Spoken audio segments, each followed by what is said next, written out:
सभी को नमस्कार। मैं हूं doctor Manoj Kumar Batra, associate professor department of chemistry, SPC government college Ajmer. MSc third semester के जो विद्यार्थी हैं उनका इस सत्र में स्वागत है।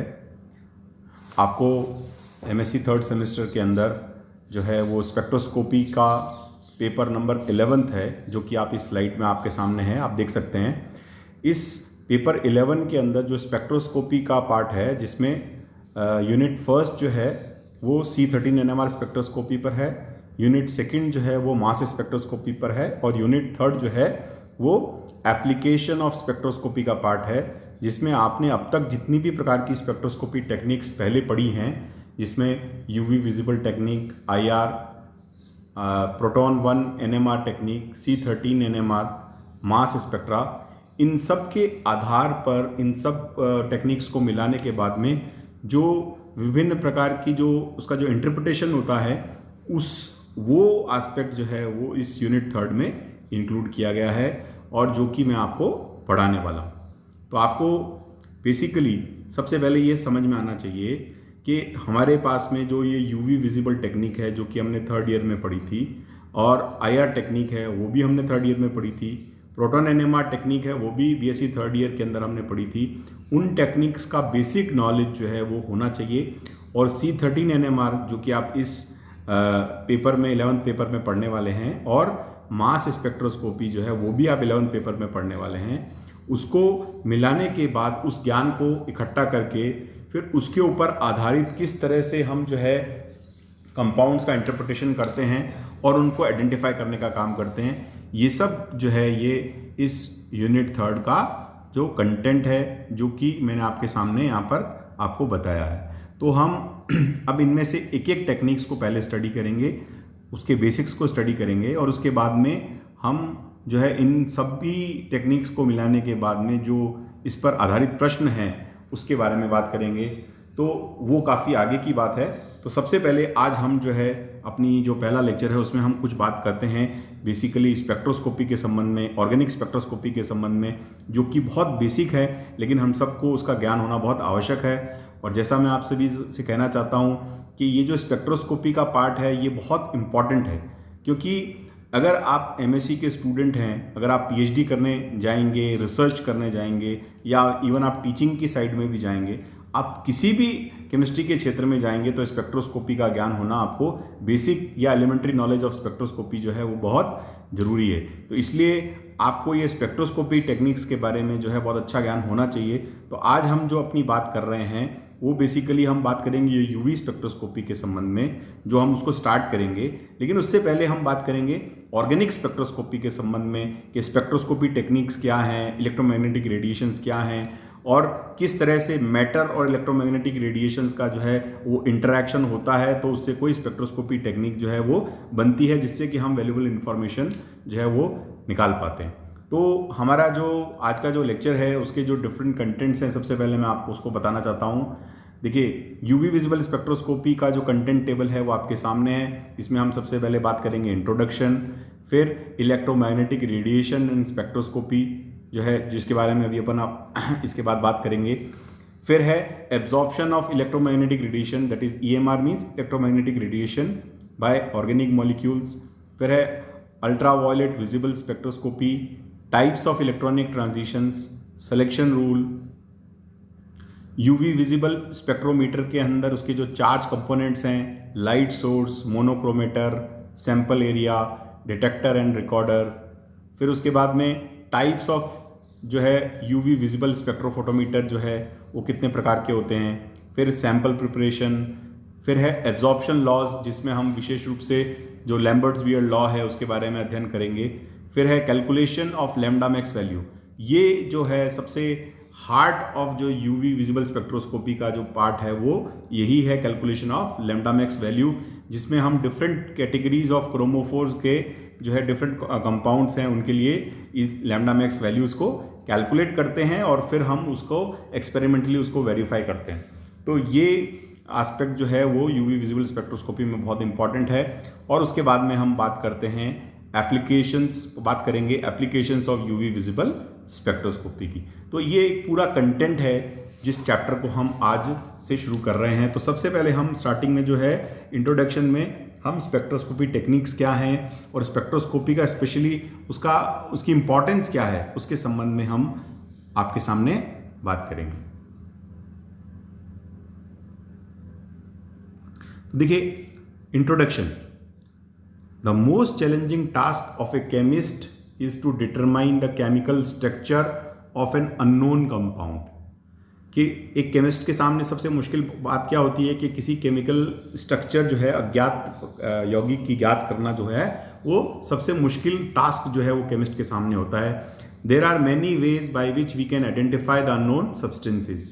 बहुत सारे तरीके हैं जिससे कि हम अज्ञात पदार्थ की जो है उसकी स्ट्रक्चर को आइडेंटिफाई कर सकते हैं। देखिए, जो मैं आपको बता रहा हूँ उसमें हमारा जो मेथड है वो यही रहेगा कि मैं आपको स्लाइड्स के माध्यम से पढ़ाऊंगा, और क्योंकि यही तरीका है जिसके तरीके से हम आजकल के समय में पढ़ सकते हैं, लेकिन आपको स्लाइड की हर लाइन का मतलब और उसका अर्थ जरूर समझ में आना चाहिए। तो इसलिए मैं बीच बीच में आपको जहाँ जहाँ पे ज़रूरत होगी उसके बारे में ज़रूर बताऊंगा कि इसका मतलब क्या है, तो जिससे कि आपकी एक कंप्लीट अंडरस्टैंडिंग जो है वो इस पर्टिकुलर जो हम टॉपिक को पढ़ रहे हैं उसको लेकर जो है वो विकसित हो जाए। तो हमने बात की there are many ways by which this we can identify the unknown substance. देखिए, बहुत तरीके हैं जिससे कि हम किसी अज्ञात पदार्थ की या अज्ञात जिसको आप कहें मॉलिक्यूल की जो है उसकी संरचना या केमिकल स्ट्रक्चर बता सकते हैं। A person can use physical methods such as boiling point, melting point and spectroscopy as well as chemical methods such as functional group testing and others to determine the structure of the compound। जैसा आपसे मैं बात कर रहा था कि किसी अज्ञात पदार्थ की जो रासायनिक संरचना को ज्ञात करना जो है वो एक मुश्किल टास्क होता है केमिस्ट्री के अंदर, क्योंकि केमिस्ट्री में हम जितने भी प्रकार के यौगिक बनाएंगे तो उनका कहीं ना कहीं उनको पहचानना या जिसको अपन कहते हैं कैरेक्टराइजेशन जो है वो ज़रूरी होता है।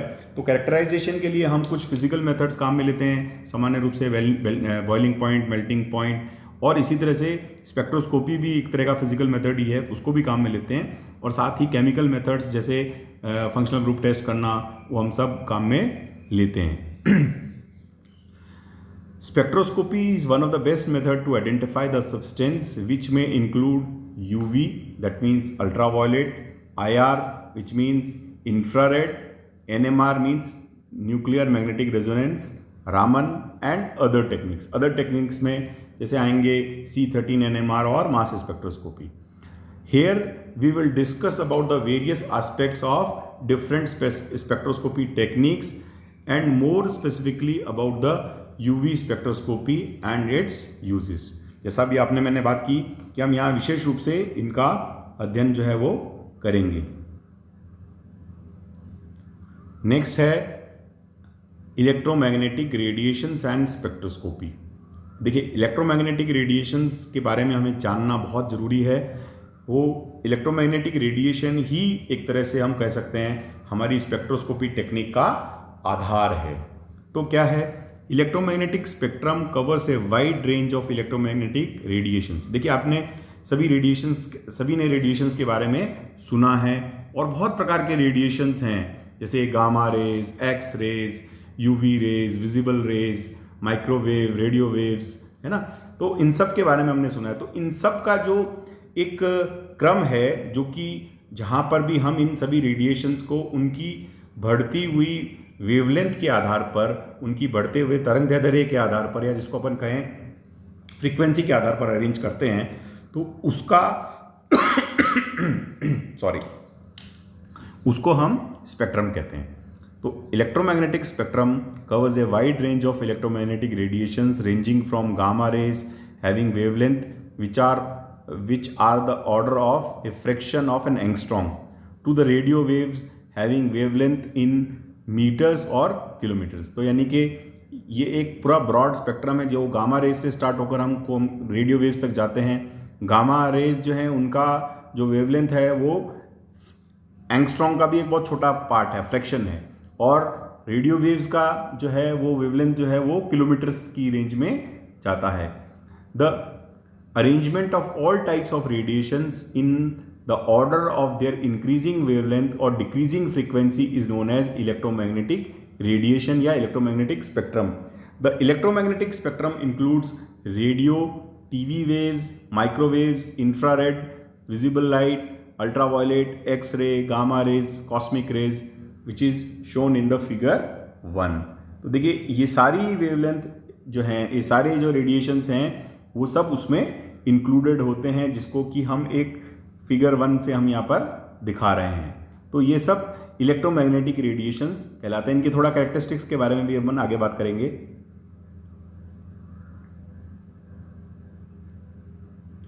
ये है इसका स्पेक्ट्रम, इलेक्ट्रोमैग्नेटिक स्पेक्ट्रम। तो देखिए इसमें हम देख सकते हैं कम तरंग दैर्ध्य यानी स्पेक्ट्रम के अंदर जो लोअर वेवलेंथ साइड है वो है गामा रेज, फिर एक्स रेज, फिर यूवी रेडिएशंस, फिर visible range, then IR, microwave, then we have radio waves and then long radio waves. तो इस तरह से उसका स्पेक्ट्रम है। और हम देख सकते हैं कि जो बीच का जो विजिबल रेंज है उसको थोड़ा सा मैग्नीफाई करके उसको 400 से 700 नैनोमीटर का या क्षेत्र जो है वो विजिबल को, स्पेक्ट्रम को थोड़ा सा मैग्नीफाई करके दिखाया। तो यहाँ पर हम कलर का डिस्ट्रीब्यूशन देख सकते हैं, जिसको हम जैसे विबज्योर कहते हैं। तो लेफ्ट हैंड साइड में जो है सबसे पहले वॉयलेट कलर है, और राइट हैंड साइड में लास्ट की तरफ जो है हायर वेवलेंथ, हाईएस्ट वेवलेंथ जो होती है वो रेड कलर की होती है, वो अपन यहाँ पर देख सकते हैं। तो ये क्या है, एक तरह से एक इलेक्ट्रोमैग्नेटिक स्पेक्ट्रम जो है उसको हमको ब्रॉडली याद करने का तरीका है। सबसे पहले हमारे गामा रेज आएंगी, फिर एक्स रेज आएंगी, फिर UV, then visible, then IR, then microwave, then radio waves. हमारा जो मुख्य काम है वो रेडियो वेव्स तक यहाँ पर होता है। अब हम जैसे इसके बारे में बात कर रहे हैं, तो स्पेक्ट्रोस्कोपी क्या है?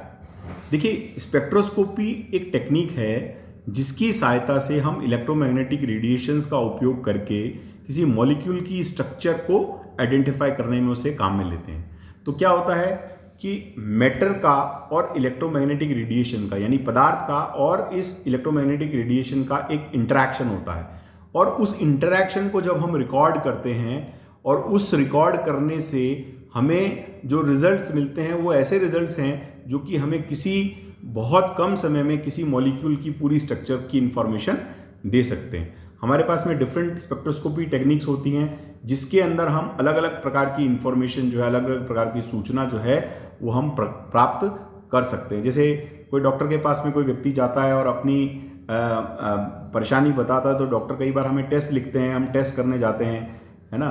तो ठीक वैसे ही मॉलिक्यूल जो है उनकी जो स्ट्रक्चर जो है उसको लाइव देखने के लिए जो है ये स्पेक्ट्रोस्कोपी टेक्निक्स का यूज़ हम करते हैं। तो देखिए इसके बारे में हम बात करते हैं।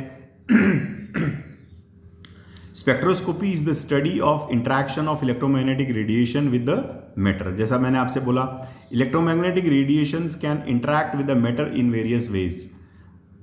Each interaction gives an insight about certain properties of matter, and use of electromagnetic radiation of different energies can give different information about the matter under study। हर प्रकार का जो इंटरेक्शन है वो अलग प्रकार की इंफॉर्मेशन जो है वो देगा, जो मैटर और इलेक्ट्रोमैग्नेटिक रेडिएशन के बीच में होगा, और उसी को हम यहाँ पर स्टडी करते हैं। It is the motion of electrically charge particle that give rise to electromagnetic radiation. देखिए जब चार्ज पार्टिकल जो है वो जब चार्ज पार्टिकल गति करते हैं उसी के कारण से ये इलेक्ट्रोमैग्नेटिक रेडिएशन जो होते हैं वो प्रोड्यूस होते हैं। आपको मालूम है कि इलेक्ट्रोमैग्नेटिक रेडिएशन जो होते हैं वो लाइट के वेव से ट्रैवल करते हैं, इनके लिए कोई मीडियम की आवश्यकता नहीं होती। हाँ, अगर मीडियम हो तो ये मीडियम में भी ट्रैवल कर सकते हैं, लेकिन but they don't require any medium. These are various forms of electromagnetic radiations. There are many forms of electromagnetic radiations, for example radio waves, X rays, gamma rays, infrared, visible, ultraviolet, etc. All the types of radiations travels with the same velocity but differ from each other in terms of frequency and wavelength। तो ये बात यहाँ पर समझने की है कि सबकी जो वेलोसिटी है वो बराबर है, लेकिन उनकी वेवलेंथ या फ्रीक्वेंसी जो है उसी के कारण से इसमें अंतर होता है। They do not require any medium for their propagation and can travel through empty space as well as through air and other substances। ये इनको कोई मीडियम नहीं चाहिए, ये हर तरह से ट्रैवल कर सकती हैं। Each type of electromagnetic radiations has a dual nature. तो देखिए यहाँ हमको ध्यान रखनी है कि हमने जो ड्यूअल नेचर के बारे में पढ़ा है, जो ब्रोगली ने दिया था कि पदार्थ की दो गुण होते हैं, एक होता है उसका द्रव्य, उसका तरंगीय स्वरूप, और एक होता है उसका कणीय स्वरूप। तो इसी तरह से जो है इसके दोनों स्वरूप यहाँ पर हैं। Each type of electromagnetic radiation has a dual nature, that is wave like nature and particle like nature. The particle nature has been established by the fact that the energy of particular radiation occurs in discrete packets or quanta known as photon. Energy के packets होते हैं जो कि जिसको हम photon कहते हैं, वही क्या है, इसका पार्टिकल फॉर्म है हर एक इलेक्ट्रोमैग्नेटिक रेडिएशन का। Each photon contains a certain amount of energy. The different types of radiations are defined by the amount of energy found in the photon.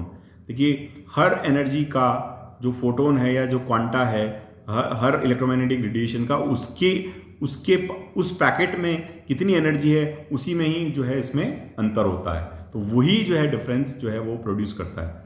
The energy associated with particular electromagnetic radiation is directly proportional to its frequency. अब जैसे हम जानते हैं कि E is equal to h nu या E is equal to h c upon lambda. तो देखिए हम क्या कह सकते हैं कि एनर्जी जो है वो किसके इक्विवेलेंट है, एनर्जी जो है वो किसके प्रोपोर्शनल है, लेमडा के प्रोपोर्शनल है, सॉरी न्यू के प्रोपोर्शनल है, फ्रीक्वेंसी के प्रोपोर्शनल है, और लेमडा के ये जो होती है वो इन्वर्सली प्रोपोर्शनल होती है। तो हम बात कर रहे थे the energy associated with particular electromagnetic radiation is directly proportional to its frequency. The photon with highest energy corresponds to the shortest wavelength. जो भी अपन बात कर रहे थे कि एनर्जी और वेवलेंथ का इन्वर्स रिलेशनशिप है, तो जिसकी एनर्जी जितनी ज़्यादा है उसका मतलब क्या है, उसके कॉरेस्पॉन्डिंग जो वेव्स हैं उनकी वेवलेंथ उतनी ही कम होती है। तो ये बात हुई डिफरेंट टाइप्स ऑफ, जिसको अपन कहते हैं इलेक्ट्रोमैग्नेटिक रेडिएशंस के संदर्भ में। अब देखिए यहाँ हम बात करते हैं absorption of electromagnetic radiations by organic molecule. तो देखिए मॉलिक्यूल, यहाँ एक टेबल दी है, इस टेबल में हम देख सकते हैं उस पर लिखा है टाइप्स ऑफ रेडिएशन, कौन सी रेडिएशंस हैं, और उस रेडिएशंस के नाम पर उस स्पेक्ट्रल मेथड का नाम क्या है, और तीसरा क्या है कि इंटरेक्शन क्या हो रहा है, यानी कि उनके बीच में मैटर और उसके बीच में किस प्रकार का इंटरेक्शन हो रहा है और क्या चेंज आ रहा है, वो यहाँ पर हमने राइट हैंड साइड के कॉलम में बताया है। तो ये एक तरह से पूरी स्पेक्ट्रोस्कोपी टेक्निक्स की एक तरह से समरी है, जिसमें हर स्पेक्ट्रोस्कोपी टेक्निक के बारे में हम जान सकते हैं कि उसमें कौन सा एनर्जी चेंज जो है वो इन्वॉल्व है।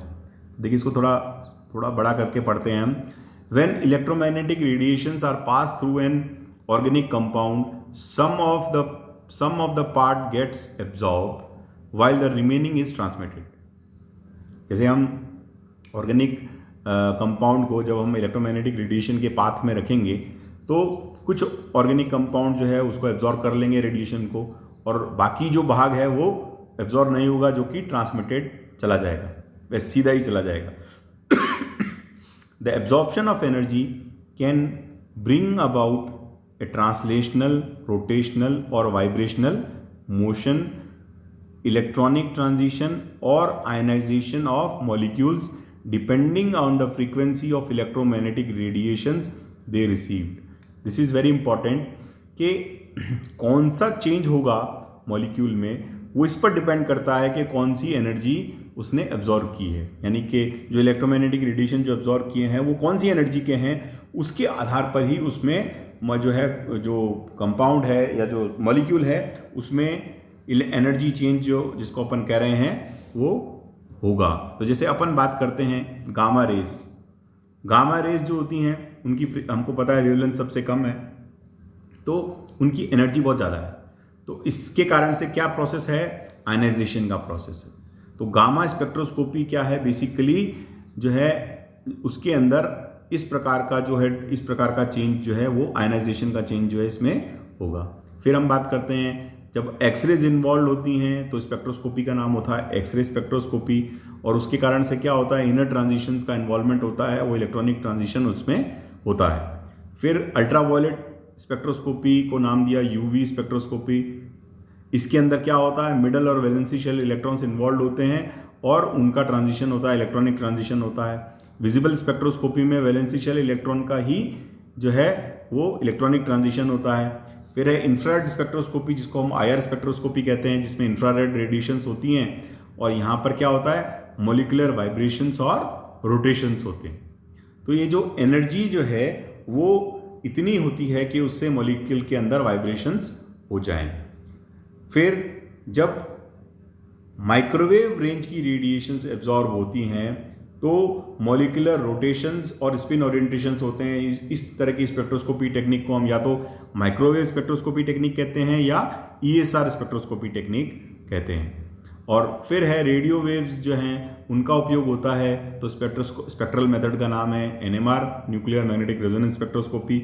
और इसके कारण क्या होता है, इसके कारण जो एनर्जी चेंज होता है, जो फिनोमिना जो होता है वो होता है कि जो स्पिन ओरिएंटेशन ऑफ न्यूक्लियाई जो है वो चेंज होता है। तो इस तरह से ये प्रोसेसेस इन्वॉल्व हैं। The energy required for these transition is quantized.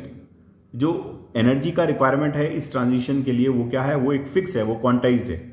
Excited molecules are unstable and quickly come back to the ground state by releasing the energy they received as a electromagnetic radiation. हमें पता है कि जब वो जिस wavelength को absorb करेंगे, जिस एनर्जी को एब्जॉर्ब करेंगे, तो उसी को ही वो अपने ग्राउंड स्टेट में आने के लिए एमिट करेंगे।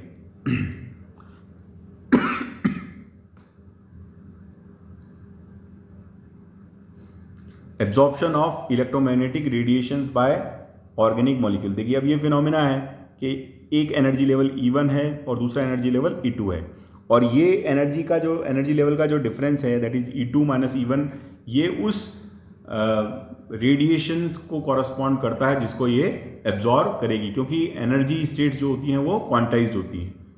तो the wavelength and the intensity of electromagnetic radiations absorbed और emitted can be recorded with the help of spectrometer to get a spectrum. Sorry. The energy required for the transition E from a state of lower energy E1 to the state of higher energy is exactly equivalent to the energy of electromagnetic radiations that causes transition. जैसे मैंने आपको भी बताया वैसे ही वही बात है। When E is the energy of electromagnetic radiation being absorbed, H is the universal Planck constant. H जो है वो प्लैंक्स कांस्टेंट है जिसकी वैल्यू हम देख सकते हैं 6.624 इंटू 10⁻⁻27 जूल इंटू सेकेंड। और न्यू क्या है, फ्रीक्वेंसी है, frequency of incident light in cycles पर सेकेंड और CPS और hertz. And C is the velocity of light which value is 2.998 into 10⁻10 centimetre पर सेकेंड। और लैम्डा जो है वो वेवलेंथ है जो कि सेंटीमीटर में होती है। तो इस तरह से हम ये जो बेसिक प्रिंसिपल है स्पेक्ट्रोस्कोपी का एब्जॉर्प्शन के अंदर या एमिशन के अंदर, उसको यहाँ पर देख सकते हैं।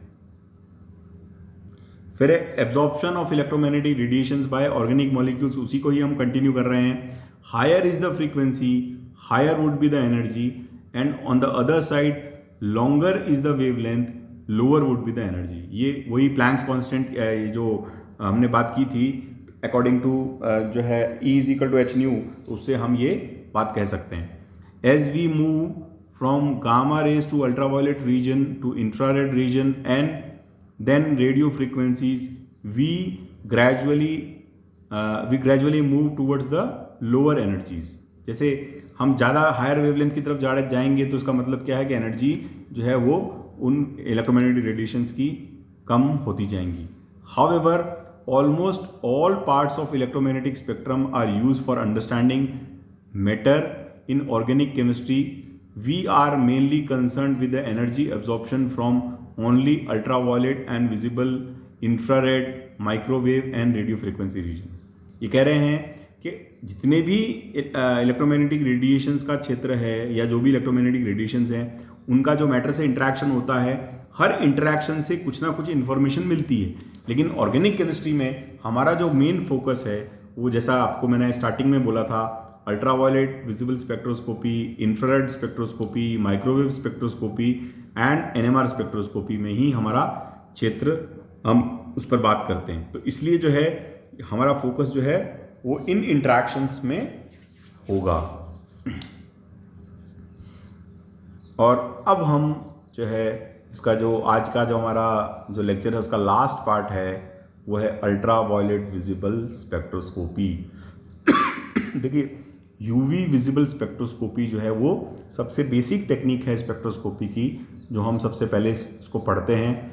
यहाँ यूवी विजिबल स्पेक्ट्रोस्कोपी जो है इसमें क्या होता है कि जब मॉलिक्यूल जो है यूवी विजिबल रेंज के रेडिएशंस को एब्जॉर्ब करता है,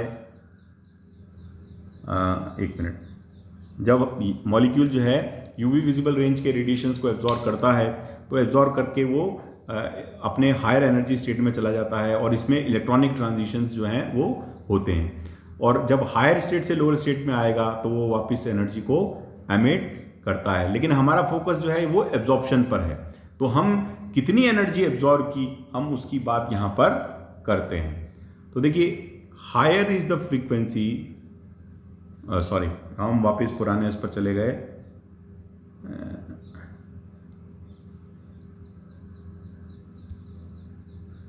यह अगला वाला आ गया ultraviolet visible spectroscopy. UV visible spectroscopy deals with the study of electronic transition of molecules as they absorb light in the UV। अब जो UV का रेंज है वो देखिए कितना है 190 to 400 नैनोमीटर, और विजिबल का रेंज है वो कितना है 400 to 800 नैनोमीटर। अगर अपन बात करते हैं खाली विजिबल रेंज की तो वो है 400 से 800 नैनोमीटर, खाली UV की तो 190 से 400। लेकिन अगर अपन बात करते हैं UV विजिबल स्पेक्ट्रोस्कोपी की तो हमारे पास में जो क्षेत्र है वो है 190 नैनोमीटर से 800 नैनोमीटर का। तो इस रेंज की जो इलेक्ट्रोमैग्नेटिक रेडिएशंस को जब हम काम में लेंगे, यूज़ करेंगे, या उनका जब इंटरेक्शन मैटर के साथ में होगा तो उससे जो रिजल्ट आएंगे उसको हम स्टडी करते हैं यूवी विजिबल स्पेक्ट्रोस्कोपी के अंदर।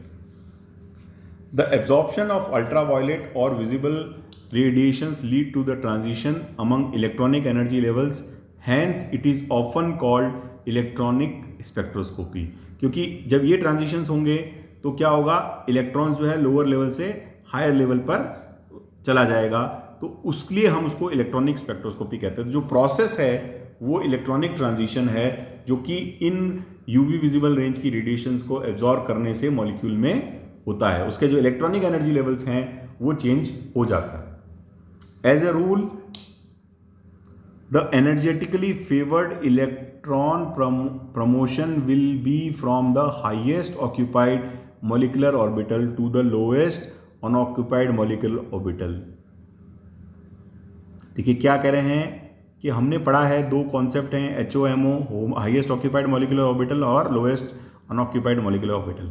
हाईएस्ट ऑक्यूपाइड मॉलिकुलर ऑर्बिटल कौन सा होता है, वो मॉलिकुलर ऑर्बिटल जिसमें कि इलेक्ट्रॉन मौजूद है, जो कि अधिकतम ऊर्जा वाला है। तो ऐसे बहुत सारे मॉलिकुलर ऑर्बिटल्स हो सकते हैं, लेकिन उनमें से जो हाईएस्ट ऑर्बिटल है जिसकी ऊर्जा अधिकतम है और जो कि ऑक्यूपाइड है उसको हम कहते हैं होमो, और ल्यूमो कहते हैं लोएस्ट अनऑक्यूपाइड मॉलिकुलर ऑर्बिटल, यानी कि वो मॉलिकुलर ऑर्बिटल जिसकी ऊर्जा जो है वो कम है लेकिन वो ऑक्यूपाइड नहीं है। तो हमेशा जो है ट्रांजिशन कहाँ से होता है, हाईएस्ट ऑक्यूपाइड मॉलिकुलर ऑर्बिटल से लोएस्ट वैकेंट या लोएस्ट अनऑक्यूपाइड मॉलिकुलर ऑर्बिटल में। The resulting species is said to be in an excited state. The wavelength at which the absorption occurs together with the degree of absorption at each wavelength is recorded by optical spectrometer. तो हम यहाँ क्या record करते हैं, optical spectrometer ये record करता है कि किस वेवलेंथ पर मैक्सिमम एब्जॉर्प्शन हुआ है, उसको रिकॉर्ड करने का काम जो है वो ऑप्टिकल स्पेक्ट्रोमीटर या यूवी विजिबल स्पेक्ट्रोमीटर करता है, जो कि इसका जो है यूवी विजिबल स्पेक्ट्रोफोटोमीटर के अंदर हम उसको रिकॉर्ड करने का काम करते हैं। Spectrum is obtained as a result. It commonly provides the knowledge about the pi electron system, conjugated system, aromatic compounds and conjugated non bonding electron system etcetera. देखिए ये सबसे महत्वपूर्ण है कि जो यूवी विजिबल स्पेक्ट्रोस्कोपी है उसकी सहायता से या उसके मदद से हम किस प्रकार के मॉलिक्यूल्स को या सिस्टम्स को पहचान सकते हैं, तो उसके बारे में बताया गया है। वो इनको आइडेंटिफाई करने में काम में आता है, वो पाई इलेक्ट्रॉन सिस्टम्स को, कॉन्जुगेटेड सिस्टम्स को, एरोमेटिक कंपाउंड्स को और conjugated non bonding electron systems जो हैं इन सब की पहचान करने में ये जो है यूवी विजिबल स्पेक्ट्रोस्कोपी जो है वो काम में आती है। तो आज हमने आज के लेक्चर में मुख्य रूप से जो बातें की हैं वो इस संबंध में की हैं कि जो स्पेक्ट्रोस्कोपी है वो क्या है। जैसा मैंने आपको बताया, स्पेक्ट्रोस्कोपी वो टेक्निक है जहाँ पर हम मॉलिक्यूल की बहुत कम मात्रा के साथ में उसकी स्ट्रक्चर को आइडेंटिफाई कर सकते हैं, और ये एक तरह का फिजिकल मेथड है। जैसे मेल्टिंग पॉइंट, बॉइलिंग पॉइंट होता है, उसी तरह से कि ये एक फिजिकल मेथड है जिसके अंदर हम मॉलिक्यूल्स को आइडेंटिफाई करने का काम करते हैं। लेकिन ये बहुत ही यूज़फुल मेथड है क्योंकि बहुत कम क्वांटिटी के साथ में हम मॉलिक्यूल्स का बहुत अच्छा तरह से उसको आइडेंटिफाई और बहुत परफेक्शन के साथ उसका आइडेंटिफिकेशन कर सकते हैं। तो इसमें क्या होता है, इलेक्ट्रोमैग्नेटिक रेडिएशंस का और मैटर के बीच का इंटरेक्शन होता है, और जब ये इंटरेक्शन होता है तो कई तरह के फिनोमेना होते हैं, इसलिए कई प्रकार की स्पेक्ट्रोस्कोपी टेक्निक्स होती हैं। और हमने इलेक्ट्रोमैग्नेटिक रेडिएशंस के बारे में बात की। इलेक्ट्रोमैग्नेटिक रेडिएशंस क्या हैं, जिसमें इलेक्ट्रिक फील्ड और मैग्नेटिक फील्ड दोनों एक दूसरे के परपेंडिकुलर होती हैं, जो वेलोसिटी जो है लाइट की वेलोसिटी से ट्रैवल करती हैं, जिसके लिए कोई मीडियम की जरूरत नहीं है। और ये लोअर वेवलेंथ से हायर वेवलेंथ यानी फ्रैक्शन ऑफ एंगस्ट्रॉम से लेकर जो है वो किलोमीटर्स जिसको हम कहते हैं उस वेवलेंथ की रेंज की हो सकती हैं। और ये जो डिफरेंट स्पेक्ट्रोस्कोपी टेक्निक्स हैं उसमें से हमने सबसे पहले बात की है अल्ट्रावायलेट विजिबल स्पेक्ट्रोस्कोपी के संबंध में, और जिसमें यूवी और विजिबल रेंज की रेडिएशंस का जब एब्जॉर्प्शन होता है और उसके कारण से जो इलेक्ट्रॉनिक ट्रांजिशन होते हैं हाईएस्ट ऑक्यूपाइड मॉलिक्यूलर ऑर्बिटल से लोएस्ट अनऑक्यूपाइड मॉलिक्यूलर ऑर्बिटल में, उसको हमने यहाँ पर उसके बारे में हमने बात की। तो हमने बेसिक यूवी विजिबल स्पेक्ट्रोस्कोपी के बारे में यहाँ पर बात की है, और हम अगले टर्न से इस स्पेक्ट्रोस्कोपी टेक्निक को और डिटेल में, जैसा कि कंटेंट्स में मैंने आपको बताया, उसके हिसाब से हम पढ़ेंगे। तो आप सभी का बहुत बहुत धन्यवाद, और आप सभी से अनुरोध है कि आप थर्ड सेमेस्टर के अंदर ऑर्गेनिक स्पेक्ट्रोस्कोपी की कुछ बुक्स हैं, उनमें से कोई 1-2-3 बुक्स में से कोई भी आप बुक खरीद सकते हैं। जैसे एक PS कलसी की ऑर्गेनिक स्पेक्ट्रोस्कोपी की बुक है, वो बड़ी अच्छी बुक है। ऐसे ही जो है सिल्वरस्टीन की एक बुक है ऑर्गेनिक स्पेक्ट्रोस्कोपी की, वो थोड़ी महंगी है, वो बहुत स्टैंडर्ड बुक है। इसके अलावा जो है एक YR शर्मा की बुक आती है, वो ऑर्गेनिक स्पेक्ट्रोस्कोपी के संबंध में है, लेकिन वो बहुत ज़्यादा डिटेल में नहीं है। वो मतलब ग्रेजुएशन से थोड़े हायर लेवल की है, लेकिन आपको स्पेक्ट्रोस्कोपी को अंडरस्टैंड करने में वो काफ़ी आपकी मददगार हो सकती हैं। तो ये सब बुक्स हैं, बाकी इंटरनेट पर बहुत मटेरियल है, आप उनमें से देख सकते हैं। लेकिन कृपया करके स्पेक्ट्रोस्कोपी जो टेक्निक्स हैं जिनके बारे में अपन बात कर रहे हैं उनको अवश्य रूप से पढ़ें, क्योंकि ये बहुत बहुत इम्पॉर्टेंट एस्पेक्ट है जो आप पूरी